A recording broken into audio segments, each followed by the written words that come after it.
So I had this dream last month and I call it Murder and Mayhem, Aliens and Mermaids, along with my family, sabotage my date. Bastards. So throughout this dream, people will disappear and materialize at random several times, and the setting will change and evolve very quickly. And it's one continuous plot line, so I'll just tell it as it happened, but I'm sorry if it seems all wonky and confusing, because it does, go really fast. So I'm in the living room of a hotel suite with one of my professors from college, and we are about to go on a first date when my mom, sister, and grandparents come in and get all up in our business. The professor seems annoyed and leans over to me and whispers, "I want to get you alone before we go out. I need to be with you now or I won't make it through the evening."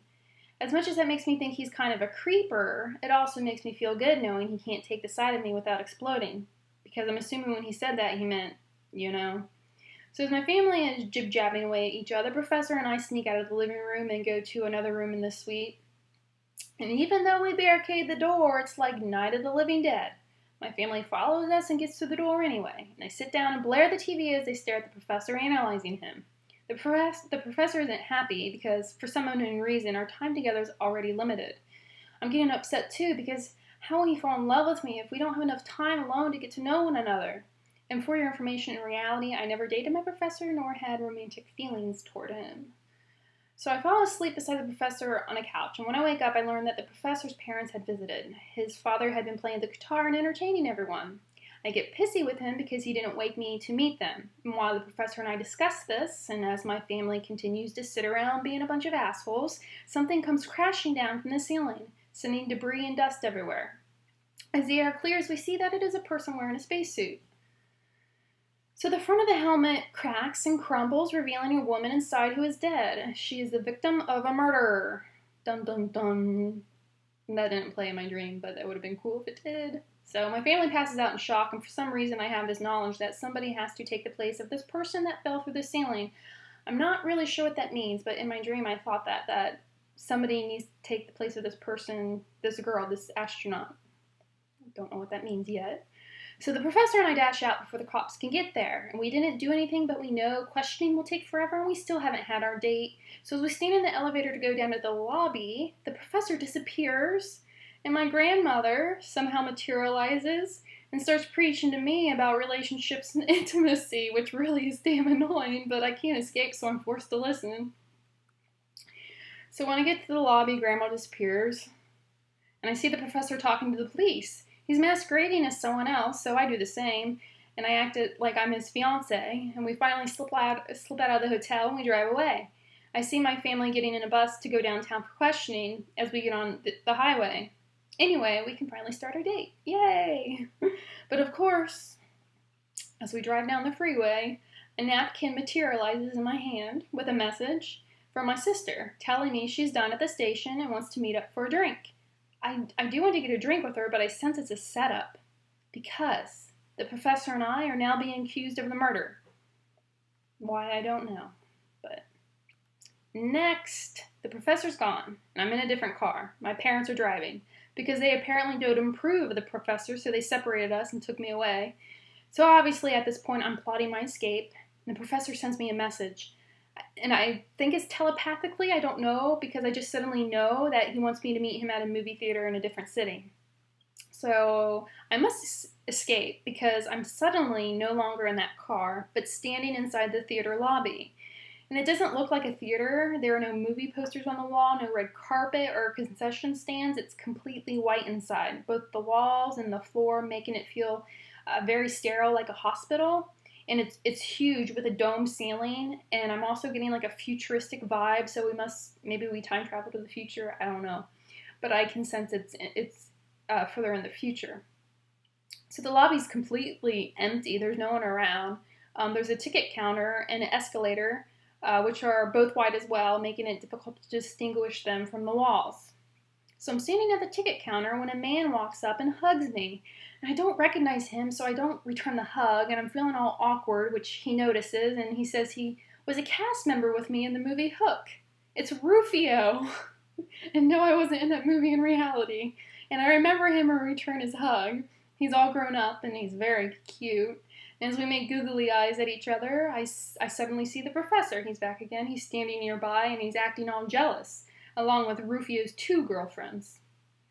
And next, A basketball hoop appears in the theater, and we play some basketball. So after we're done playing basketball, the theater morphs into a science center, but only for a few seconds before turning it into a spaceship.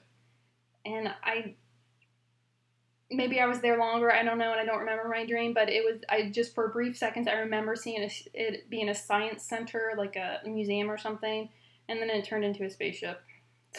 I don't know. Anyway, there are dryer chairs in the spaceship, which are those chairs in salons that have hair dryers that look like helmets.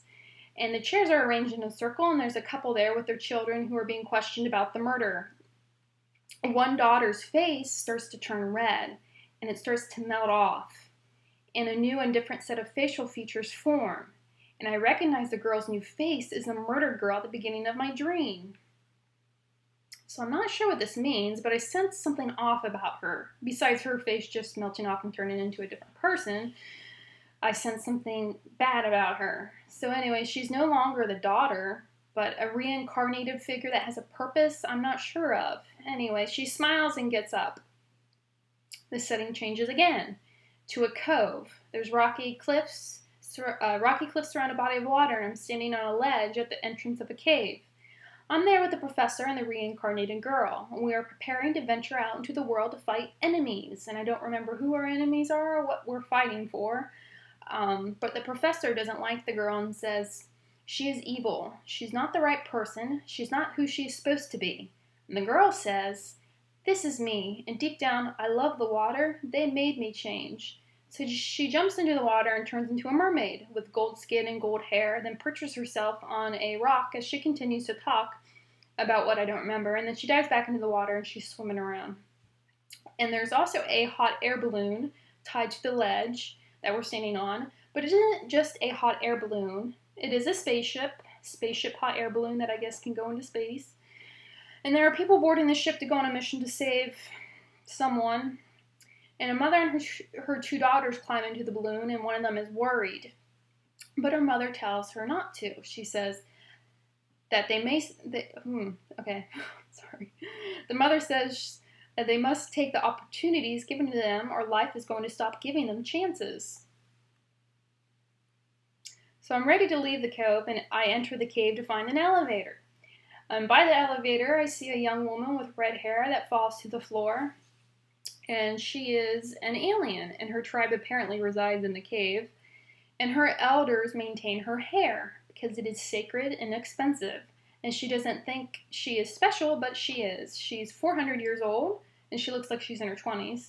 And the elders keep her locked in a closet. Why, I don't know, but she tells me the other aliens make fun of her and put her down, which has always caused her to have low self-esteem and hate herself, but she's sick of it and is going to change her appearance. So before the elders changed her appearance, and they must have changed her looks and her hair to this red color, and I don't know what that meant. But anyway, before the elders changed her appearance, she had originally been a woman with golden hair that went to the floor and wrapped around her head like a veil. She changed back into who she used to be, and then she goes into the elevator. And that's the end. And yeah, I don't know what the hell just happened either, but my professor and I never did get to go on our date, so that's kind of shitty, but anyway, that's it.